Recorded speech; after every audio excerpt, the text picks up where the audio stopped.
আল্লাহ আমাকে তায়েফ সফর করালেন। আমার মুআল্লিমকে বললাম, ভাই রে, আমার নবীর শরীরের রক্তটা সবচেয়ে বেশি যেখানে ঝরেছিল ওই জায়গাটা আমাকে একটু নিয়ে চল, একটু দু চোখ ভরে দেখি জায়গাটা। আল্লাহ আমাকে নিয়ে গেলেন এবং ফেরাউনকে আল্লাহ যে সাগরে চুবিয়ে মেরেছে, আল্লাহ সাগরটাকেও আমাকে দেখালেন। কোন সাগর?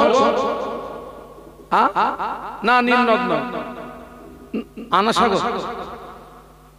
আনা সাগর তো আজমিরের রে বাবা, ও আনা সাগর দেখে সাগরটার নাম হচ্ছে লোহিত সাগর। কি সাগর? বদরের ময়দানে কাফেরদের বিরুদ্ধে যুদ্ধ হবে, কাফেরদের নেতৃত্ব দিচ্ছে আবু জাহল। 1000 সৈন্য নিয়ে নেমেছে। মুসলমানদের সংখ্যা হলো মাত্র 313। কত ওদের? 1000। ওরা সশস্ত্র, 313 হলো নিরস্ত্র। আবু জাহল হুঙ্কার দিচ্ছে মদিনা উড়িয়ে দেব, আবু জাহল হুঙ্কার দিচ্ছে কোরআন মিটিয়ে দেব, মুহাম্মদ মিটিয়ে দেব। নাউজুবিল্লাহ বলুন। হুঙ্কার দিচ্ছে মদিনা উড়িয়ে দেব, কোরআন মিটিয়ে দেব, মুহাম্মদকে মিটিয়ে দেব। আবু জাহল বিশাল ক্ষমতা নিয়ে ময়দানে নেমেছে।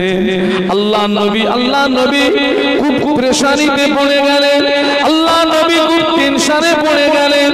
আল্লাহ পাক আমাদের নবীকে বললেন, ও হাবিবে পিয়ারা, আর নসিহত করে হবে না, আর বুঝিয়ে সুঝিয়ে হবে না। আমি আল্লাহ আপনাকে আদেশ দিচ্ছি, ময়দানে আসতে হবে, লড়াই করতে হবে, দ্বীন ইসলাম জিন্দা করতে হবে। আরো জোরে বলুন, ময়দানে আসতে হবে। আল্লাহ নবী প্রেসারিতে পড়ে গিয়েছেন। এই জন্য যাদেরকে নিয়ে ময়দানে যাবে তারা সবে মাত্র মক্কা থেকে হিজরত করে মদিনাতে এসেছেন। মার খেয়ে, বিবি বাল বাচ্চা ছেড়ে, বিষয় সম্পত্তি ছেড়ে, সর্বহারা হয়ে সবে মাত্র মদিনায় এসেছেন। নবী চিন্তা করছেন, এখন আমি কি করে বলি, ময়দানে যেতে হবে, যুদ্ধ করতে হবে, জীবন দিতে হবে, দ্বীন ইসলামকে জিন্দা করতে হবে। আমি যদি ওদেরকে এই কথা বলি, ওরা যদি আমাকে ছেড়ে পালিয়ে যায়, ইসলামে পর্যন্ত সমাপ্ত হয়ে যাবে।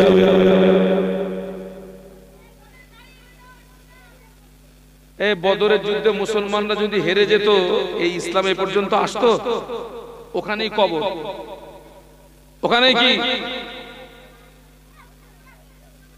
আল্লাহ নবী খুব টেনশনে পড়ে গেলেন। আমি এখন এদেরকে কি করে বলি, এটা তো সবে মাত্র এসছে। কোথা থেকে এসছে? কোথা থেকে এসছে? মক্কা থেকে এসছে। এই দেখেন অবস্থা, দেখেন। এই ওদেরকে একটু সামলা না বাবা, ওই যে কি বলে বাচ্চাগুলোকে একটু সামলা না বাবা, ওদের আওয়াজে ডিস্টার্ব হচ্ছে, ওদের যেন মেরো না, ভালোবাসা দিয়ে। এতগুলো মানুষ, ছেলেরা আছে, জুমার রাত না বাবা, কথা বলে না, জুমার রাত তো জোরে জোরে পড়ো আল্লাহুম্মা।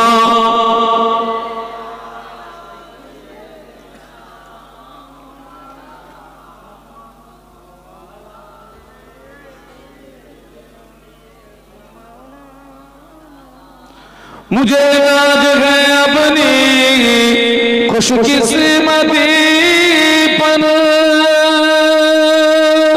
मेरे हाथ में गए दामने मुस्तफा की, नगम है भुवर का न तूफा का परो, मैं डूबूंगा फिर भी किनारा करूंगा। अल्लाहुम्मा জবান খুলে পড়ো।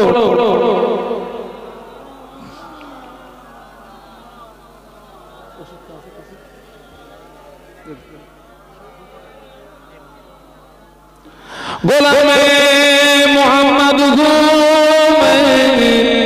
क्या कर है मुझको गुलामे में उनकी गुज़ारा करूँगा अजा से पड़ा हो मैं कदमों में उनकी जुदाई न हरगिज़ गवारा करूँगा।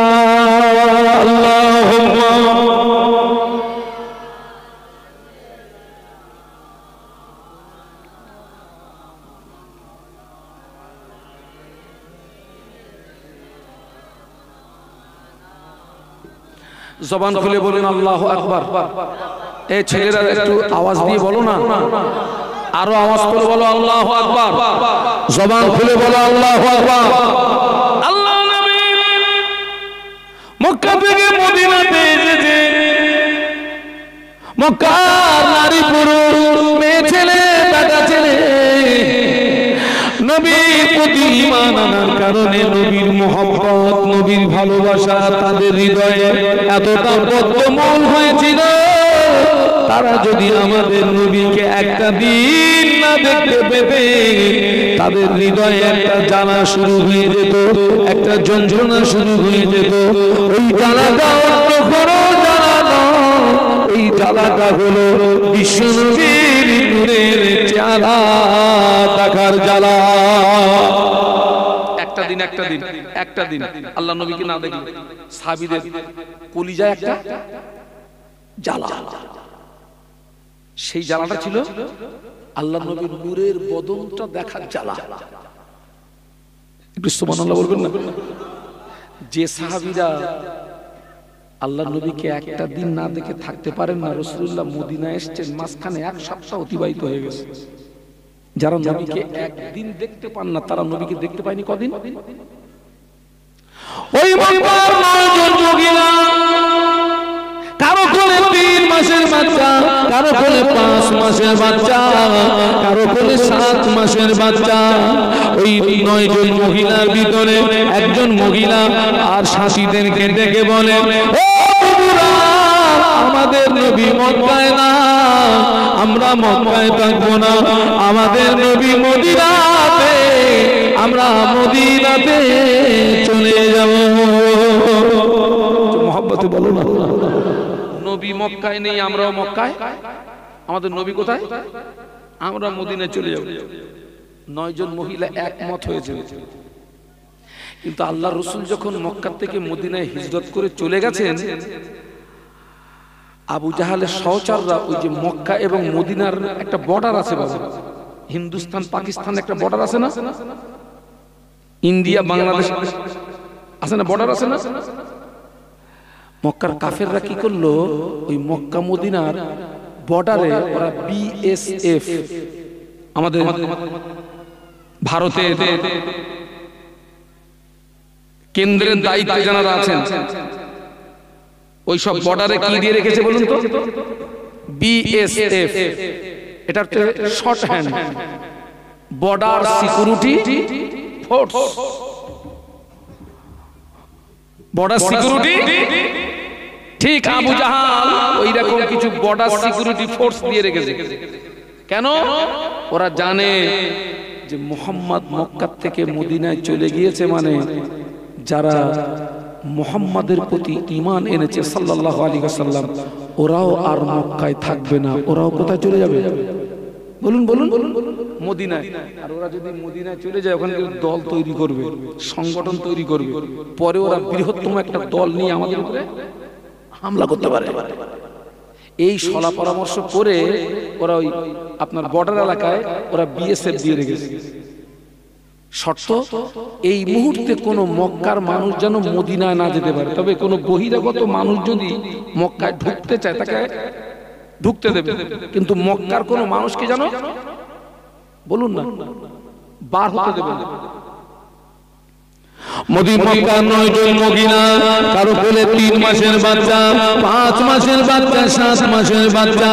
ওই 9 জন মহিলা একমত হয়ে বাচ্চাগুলোকে বুকের ভিতরে জড়িয়ে ধরে ঘর বাড়ি জমি জায়গা তুচ্ছ করে মদিনা রাস্তায় পাড়ি দিয়েছেন।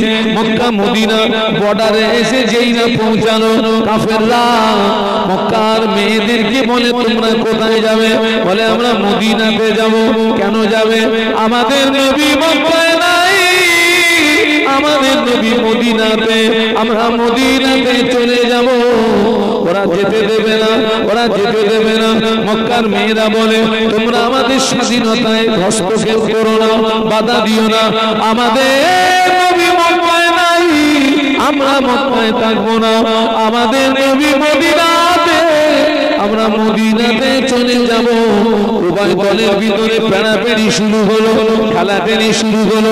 ওই রকম পরিস্থিতিতে মক্কার কাফেররা ওই 9 জন মহিলার কোল থেকে শিশু বাচ্চাগুলোকে ছিনিয়ে নিয়ে মক্কার মরুভূমির বালুর উপরে শুইয়ে দিয়ে করে মায়ের সামনে বাচ্চাদের গলায় তলোয়ার ধরেছে।